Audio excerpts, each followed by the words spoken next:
There's been in interviews that Sam Mendes said that he could only make this film because of the kind of impact that The Dark Knight by Christopher Nolan, the Batman film, because of the impact and success of that he could really felt that he could do this movie.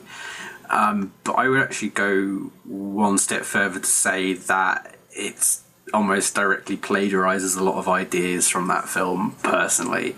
There's just so many similar, although it might be just metaphorical or whether it's just themes or aesthetics or whatever it happens to be, there just seems to be a lot of parallels that I noticed.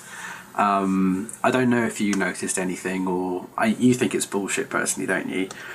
No. There's loads. You've got loads of ground to really have the suspicion. I wouldn't say plagiarism. I'd say inspired by. I don't know. The reason why I want to say plagiarism is the fact that the movie was originally scheduled to start filming in 2008, which is directly when The Dark Knight came out.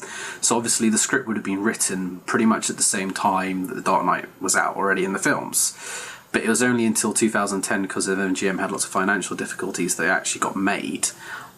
So to me, it felt like a movie very much directly inspired by it, and it's just been delayed in terms of it coming out. And that's 4 years later, personally. Yeah. Right. Okay. Well, we'll go through some of the similarities I've noticed. Okay. I mean, well, the first one's obviously after being left for dead and kind of ignored. This guy kind of resurrects himself because Bond comes back from the dead. Batman is out of action for what was it, 13 years or something ridiculous? Yeah, there seems to be similarities between The Dark Knight and The Dark Knight Rises in there, isn't there? They're kind of like Bond being as if it was Batman, you know, again, a broken man, imperfections with both of them. Yeah, physically brought back into action by an attack on the city they love. Again, a bit like Bane and Batman.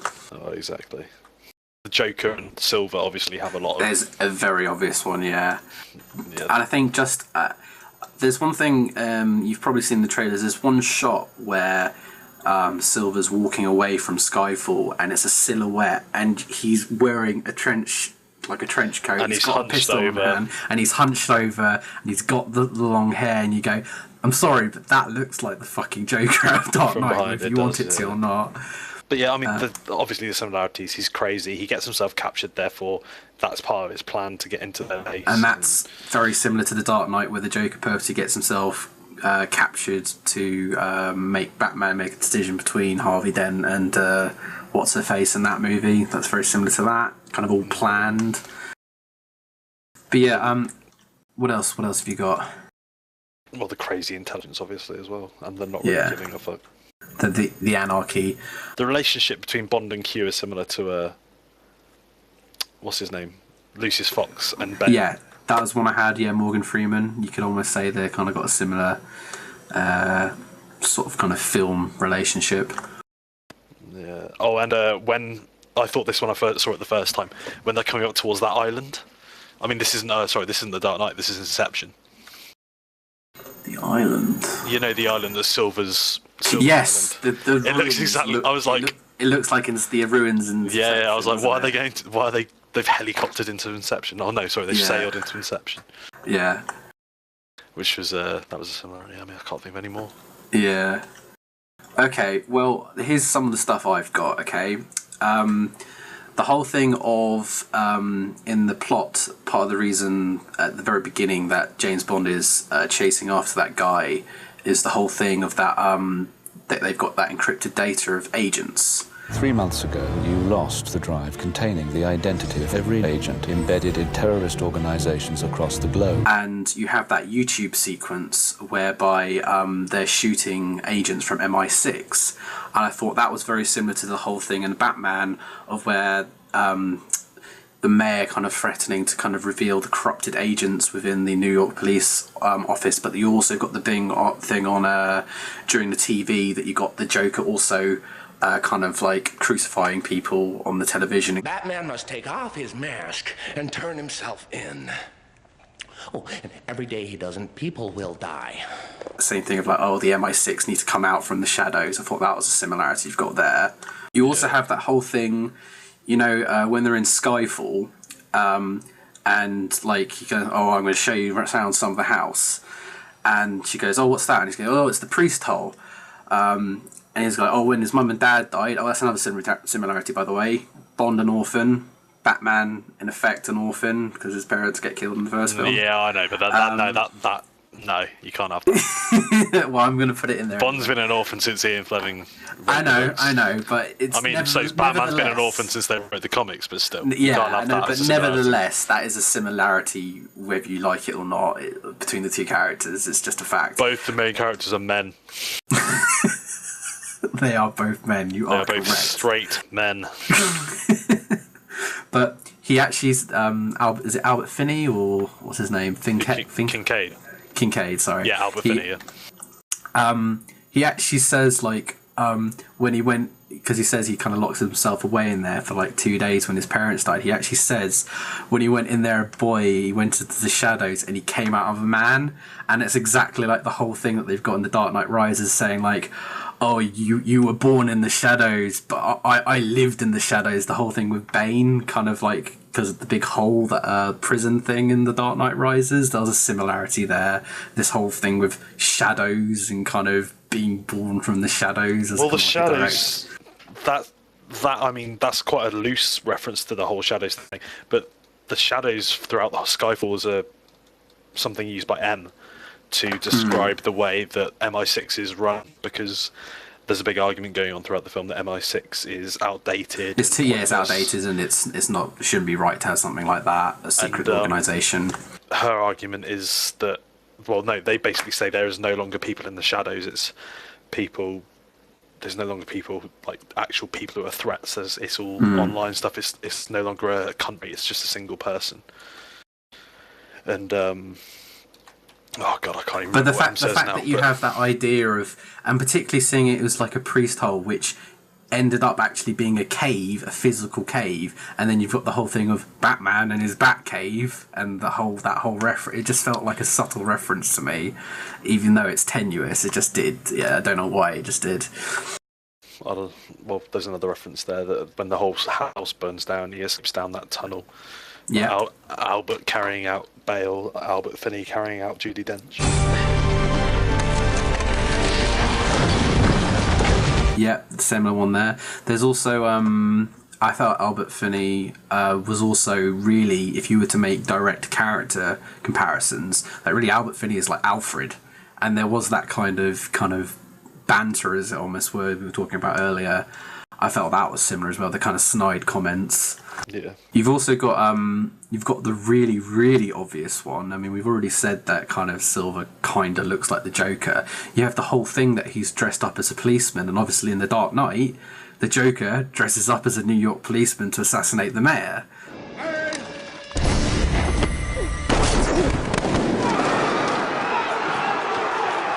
And so you've got a very direct kind of link there as well, in my opinion. And also M's assassination is kind of like, you know, that whole funeral thing that you've got on there as well. Yeah, similar. What else have I got here? You're missing the best part that I noticed when I saw it. They get to Skyfall, and Bond actually goes, "A storm is coming." There's a storm coming, Mr. Wayne. You and your friends better batten down the hatches. Because when it hits, you're all gonna wonder how you ever thought you could live so large and leave so little for the rest of us. Oh. Which is exactly what Selina Kyle says to Batman. Yeah, actually, yeah, God, yeah. You've also got some of... but that's actually got to be a reference. They must yeah, referencing yeah, I think get it away with does. Yeah. You've also got... you got the whole, like we were saying about the island, the kind of whole kind of ideologies between Silver and the Joker, so the kind of the anarchiness. You're saying the kind of like, oh, you only need one click of a mouse to change the world, which is also kind of like when Joker kind of goes, Look what I did to this city with a few drums of gas and a couple of bullets. and that's another thing, you know, Joker burns all the money that he gets from the mafia, and also Silver actually gives that big suitcase of money to Bond, and this is kind of like, I don't care about wealth. I enjoy dynamite and gunpowder and gasoline. What's it? And you know the thing that they have in common? They're cheap. That's not his... He doesn't realise who he's given that to, though. I think he does, because otherwise he wouldn't have the girl from Shanghai talk to him afterwards and have him killed, surely. I think that's just an exchange between her and him. I think her bodyguards, him there, I don't think that's much to do with Silver. I think Silver does want him to come to the island and does know he's involved, but I think the money is really something that... Yeah, I don't think he's throwing away this money. I don't think that's something you're even supposed to think about. You've also got, you said earlier, kind of like this whole thing of Silver being kind of always one step ahead, and him of kind of having this meticulous planning, and that's also very similar to kind of the Joker's kind of actually having this kind of convoluted plan as well. But again, that's kind of a generic bad guy trait in nowadays. True. He's also got, you know, when he's talking about the rats on the island and his grandma's island, and he's saying until there's only 2 rats left, and he goes, we're the 2 rats, and we let out into society, because he's talking about them both being MI6 agents. I felt like that was the kind of in the interrogation scene with Batman and Joker, and he's going, Don't talk like one of them. You're not. Even if you'd like to be. To them, you're just a freak. Like me. They need you right now. But when they don't, they'll cast you out. I felt that was a kind of similarity between that kind of little dialogue they had going on there and that scene in The Dark Knight as well. There is obviously a lot of similarities you can pull up. I mean, you can go you can get very far into pull up. I have. This is only halfway through. Yeah. I think you're gonna end up talking about a lot that really are just kind of generic. There's a lot of similarities between, maybe you could compare it to Casino Royale to Bourne. Yeah. I think you could do the same thing with a lot of films, and you're gonna... Obviously, there is more with this in The Dark Knight than a lot of other films that... I'm just kind of surprised that it hasn't... I actually had a look on the internet, and aside from that interview kind of with Sam Mendes... Okay. About The Dark Knight, there hasn't actually... I couldn't see any articles about this, about similarities or anything either, so I felt I was duty bound to bring up some stuff. These were just stuff that I noticed. Like, it wasn't like there with like a notepad or anything during the movie, like, right, I'm going to do this while I watch it. It's stuff that I just remembered afterwards. So there might even be more for all I know. You've seen it twice, for God's sake. But there's also just stuff like... there's the fact that they actually go to Shanghai in the same way The Dark Knight that they go to Hong Kong was a very obvious one. Yeah. And there's also the whole thing of, you know, Bond says that I got some perspective on his kind of life as a spy when he's away as well, which is kind of similar in the very first Batman film, that he's kind of the whole reason the way he went out into kind of Asia is to kind of get perspective on the wealth that he had. First time I stole so that I wouldn't starve. Yes. I lost many assumptions about the simple nature of right and wrong. There's a really obvious one. James Bond wears a tuxedo. So does Bruce Wayne. I hate you so much right now. Oh yeah, the one last one. There's like also, you know, in the Shanghai bit where he's holding the guy that he was originally fighting on the train off the building. That's a bit like when Batman's interrogating the mafia boss off the building and he lets him go as well. From one professional to another. If you're trying to scare somebody, pick a better spot. From this height, fall wouldn't kill me. I'm counting on it.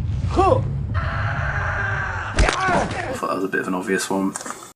But there's loads. There's just it's all subtle, and again, this is me just reading into it too much, but in my opinion, there are a lot of similarities in kind of little themes and stuff that they've done on the movie. I mean, I think there are obviously quite a few. I think you're going into it a lot more than you should be. No, yeah. It just irked me, like, because not so much. I don't mean this in a bad way. I'm not saying this as a negative criticism of the film. I really like the film, for the record. It's just someone who I really, really like The Dark Knight, and I've watched it several times. It's just something that I noticed, and it's the sort of thing that I wouldn't have made any kind of fuss out if it wasn't for the fact that I just kept continually noticing things throughout the film.